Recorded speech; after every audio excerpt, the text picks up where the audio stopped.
Hello বন্ধুরা, আসুন আজকে প্লাকেট তৈরির একদম সহজ একটি নিয়ম শিখি।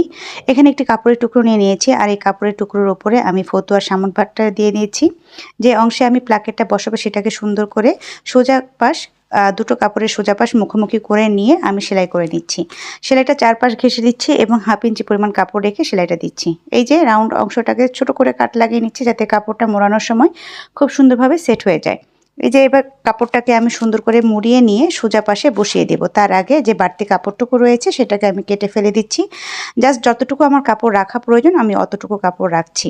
এই যে কাপড়টাকে আমি সুন্দর করে মুড়িয়ে এবার পেছন পাশে অর্থাৎ উল্টো পাশে বসিয়ে নেব। নিয়ে এই সাইড ঘেঁষে একটি সেলাইটা বসিয়ে দেব।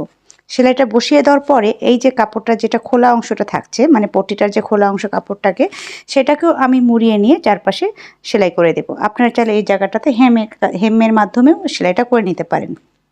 আমি মেশিনের মাধ্যমে এই যেভাবে